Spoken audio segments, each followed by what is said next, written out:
Hi friends, welcome to our channel. Brahmamudi serial next ఎపిసోడ్లో ఏం జరగబోతోందో ఈ వీడియోలో చూసి తెలుసుకుందాం. కోర్టులో కేసు గెలవాలి అంటే బలమైన సాక్ష్యం కావాలి అని అడిగిన లాయర్ అసలేం జరిగింది అని తెలుసుకోవడానికి ఈ వీడియోని స్కిప్ చేయకుండా ఎండ్ వరకు చూసేయండి. పోలీసులు కళ్యాణ్ని కోర్టులో ప్రొడ్యూస్ చేస్తారు. అక్కడికి కోర్టు ఏం తీర్పు చెబుతుందో అని దుగ్గిరాల కుటుంబం కూడా కోర్టుకి వస్తుంది. వాళ్ళు కోర్టుకి రాగానే మీడియా వాళ్ళని అడ్డుకొని ప్రశ్నల మీద ప్రశ్నలు వేస్తూ ఉంటారు. అప్పుడు కావ్య మీడియా వాళ్ళకి కొన్ని ప్రశ్నలకు సమాధానాలు చెబుతుంది.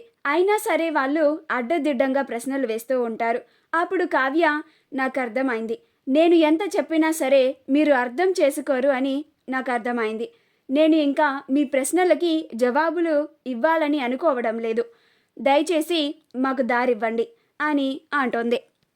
అప్పుడే కళ్యాణ్ రావడంతో మీడియా అంతా కళ్యాణ్ దగ్గరికి వెళ్ళిపోయి కళ్యాణ్ని ప్రశ్నల మీద ప్రశ్నలు వేస్తూ ఉంటుంది.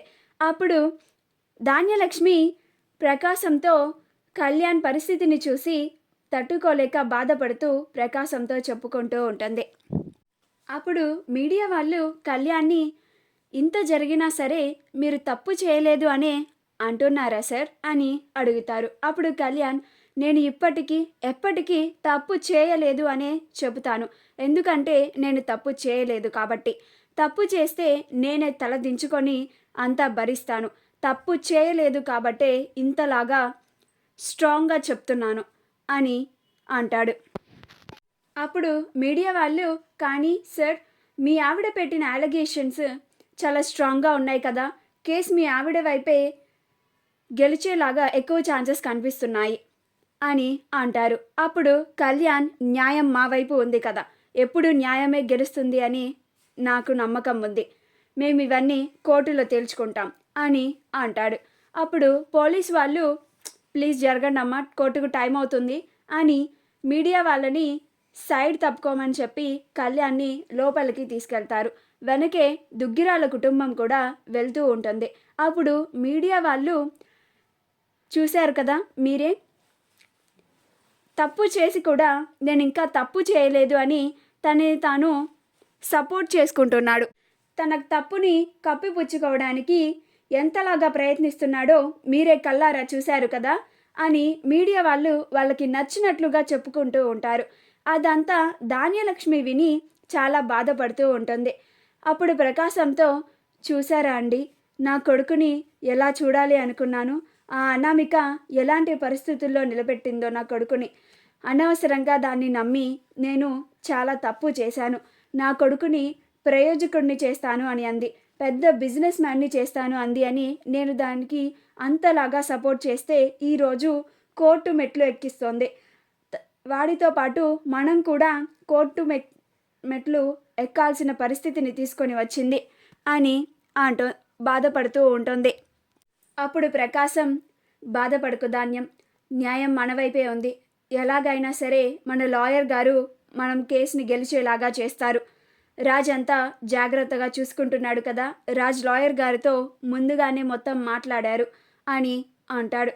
అప్పుడు ధాన్యలక్ష్మి, ఏమో అండి, నాకు చాలా భయంగా ఉంది. కళ్యాణ్కి ఏమైనా అయితే నేను తట్టుకోలేనండి అని అంటోంది. అప్పుడు ప్రకాశం, ఊరుకో ధాన్యం అని ధాన్యలక్ష్మి చేయిని పట్టుకొని కోర్టు లోపలికి తీసుకెళ్తూ ఉంటాడు. లోపలికి వెళ్ళగానే ముద్దాయిని ప్రవేశపెట్టండి అని అంటారు. ఆ మాట వినగానే ధాన్యలక్ష్మి గుండె తరుక్కుపోతుంది. నా కొడుకుని ముద్దాయి అని అంటున్నారండి అని బాధపడుతూ ఉంటుంది. అప్పుడు ప్రకాశం ధాన్యలక్ష్మిని ఓదారుస్తూ ఉంటాడు. కళ్యాణ్ వెళ్ళి బోన్లో నించుంటాడు. అప్పుడు లాయర్ గారు అనామికని కూడా బోనులో నుంచోమంటారు. అప్పుడు అనామిక కూడా వచ్చి బోనులో నుంచుంటుంది. అప్పుడు అనామిక తరపున లాయర్ జడ్జి గారితో ఇలా మాట్లాడుతూ ఉంటారు. యువర్ ఆనర్, నా క్లయింట్ అనామిక అమాయకురాలు. తనని తన అత్తింట్లో విడాకులు ఇవ్వమని టార్చర్ పెడుతున్నాడు తన భర్త కళ్యాణ్. తన భర్తని ప్రేమించి పెళ్లి చేసుకున్నప్పటికీ తన భర్త తనని టార్చర్ పెడుతూనే వచ్చాడు. పైగా అనామిక ఉండగా వేరే ఇంకో అమ్మాయి అప్పు అనే అమ్మాయితో సంబంధం పెట్టుకున్నాడు అని అంటారు.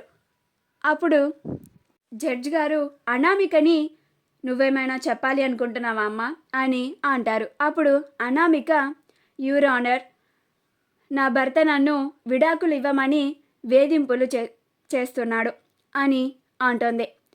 అప్పుడు అనామిక చెప్పే మాటలకి ధాన్యలక్ష్మి, రాజ్, కావ్యలు అందరూ ఆశ్చర్యపోతారు. రుద్రాణి, రాహుల్ మాత్రం అక్కడ కూర్చొని మొత్తం ఎంజాయ్ చేస్తూ ఉంటారు. అప్పుడు అనామిక, నాకు పెళ్ళైనప్పటి నుంచి ఒక్కరోజు కూడా నన్ను సంతోషంగా చూసుకోలేదు. రోజు నాతో గొడవ పడుతూ నన్ను మానసికంగా టార్చర్ చేశాడు సార్ అని కళ్యాణ్ పైన లేనిపోని అన్నీ కోర్టులో చెప్తూ ఉంటుంది.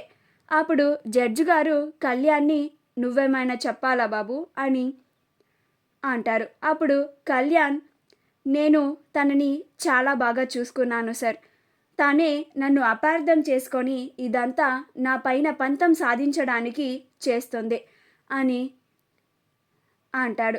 అప్పుడు అనామిక, లేదు సార్, నిజంగానే నా భర్తకి ఆ అమ్మాయికి సంబంధం ఉంది, నా దగ్గర సాక్ష్యాధారాలు కూడా ఉన్నాయి అని అంటారు. అప్పుడు అనామిక తరపున లాయర్ ఆ సాక్ష్యాధారాలని జడ్జికి పాస్ చేస్తారు. అప్పుడు జడ్జి గారు ఆ సాక్ష్యాధారాలను పరిశీలిస్తూ ఉంటారు. అప్పుడు ధాన్యలక్ష్మి, రాజ్, కావ్యలు అదంతా చూసి కొంచెం కంగారు పడుతూ ఉంటారు. అప్పుడు కళ్యాణ్, అవంతా అబద్ధం సార్, అదంతా అనామికనే కావాలని వెనక ఉండి చేయించింది. నా ఫోన్ నుంచే ఆ రెస్టారెంట్ సర్వర్కి మనీ కూడా వేసింది ఇదంతా చేసినందుకు. మీడియాని కూడా అనామికని అక్కడికి పిలిపించి ఇదంతా గోలగోల చేసింది అని అంటాడు.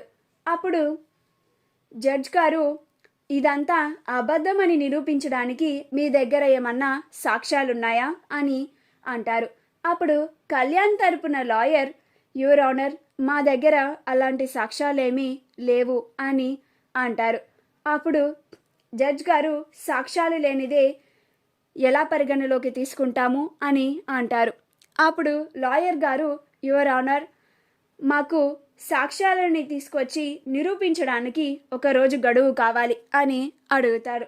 అప్పుడు జడ్జ్ గారు, ఈ కేసుని రేపటి వరకు వాయిదా వేస్తున్నాను అని జడ్జ్ గారు కేసుని వాయిదా వేస్తారు. మా వీడియో కనుక మీకు నచ్చినట్లయితే లైక్ చేయండి, షేర్ చేయండి, మా ఛానల్ని సబ్స్క్రైబ్ చేసుకోండి.